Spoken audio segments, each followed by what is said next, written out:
আমরা এই মুহূর্তে অবস্থান করছি বাংলা মোটরে। বাংলা মোটর থেকে একটি বিক্ষোভ মিছিল নিয়ে শাহবাগের দিকে রওনা হচ্ছেন ছাত্র জনতারা।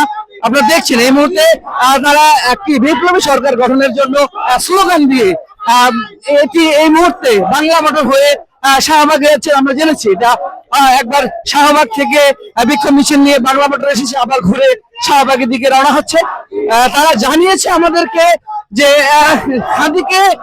হাদি নিহত হওয়ার ঘটনায় তারা ক্ষুব্ধ হয়ে আজকে বিপ্লবী সরকার গঠনের উদ্দেশ্যে তারা এই বিক্ষোভ মিছিল দিচ্ছে। তারা চায় যে যেই দোষীদেরকে শাস্তি দেওয়া হয় আদালতে, তাদেরকে যেন জামিন না দেওয়া হয়, তাদের জামিনের প্রতিবাদে আজকে এই বিক্ষোভ মিছিল করা হচ্ছে।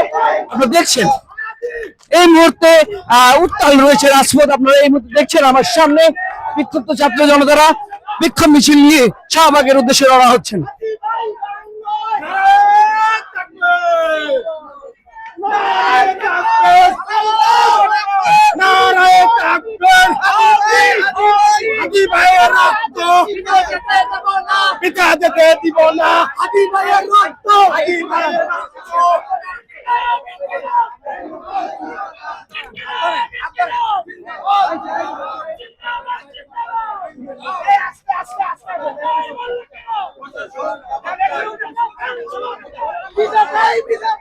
হাদি ভাই মরলো কেন? প্রশাসন জবাব দেয়, প্রশাসন জবাব দেয়। হাদি ভাই মরলো কেন? হাদি ভাই মরলো কেন? প্রশাসন জবাব দেয়। হাদি ভাইয়ের রক্ত,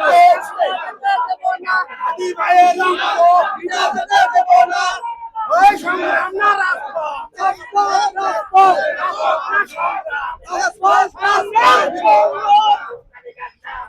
তুলে নেব আমরা, তুলে নেব আমরা। বিপ্লবী সরকার এই মুহূর্তে দরকার, বিপ্লবী সরকার